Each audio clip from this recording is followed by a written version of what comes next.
സിനിമകളിൽ പല super hero കഥാപാത്രങ്ങളെയും നാം കണ്ടിട്ടുണ്ടാകും. എന്നാൽ റിയൽ ലൈഫിലെ ഒരു സൂപ്പർ ഹീറോയ്ക്കാണ് സോഷ്യൽ മീഡിയ ഇപ്പോൾ സാക്ഷ്യം വഹിക്കുന്നത്.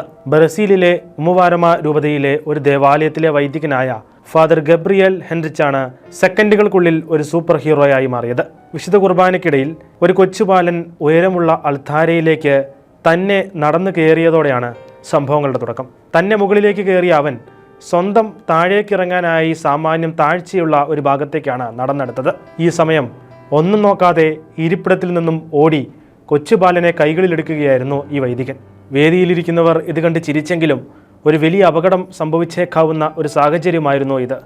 കാരണം അത്യാവശ്യം താഴ്ചയുള്ള ഈ ഭാഗത്തേക്ക് ആ കുഞ്ഞ് വീണിരുന്നെങ്കിൽ വലിയ പരിക്ക് സംഭവിക്കുമെന്ന കാര്യത്തിൽ ഒരു സംശയം വേണ്ട. അതുതന്നെയാണ് വീഡിയോയ്ക്ക് താഴെയുള്ള ഭൂരിഭാഗം കമൻറ്റുകളും. ആ കുഞ്ഞിന് എന്തെങ്കിലും അപകടം പറ്റിയായിരുന്നെങ്കിൽ അവിടെയുള്ളവരുടെ റിയാക്ഷൻ ഇങ്ങനെ ആയിരിക്കുമോ എന്ന് ചോദിച്ച ഒരാൾ അപകടം ഒഴിവാക്കിയ വൈദികനെ സൂപ്പർ ഹീറോ എന്നാണ് വിശേഷിപ്പിച്ചത്.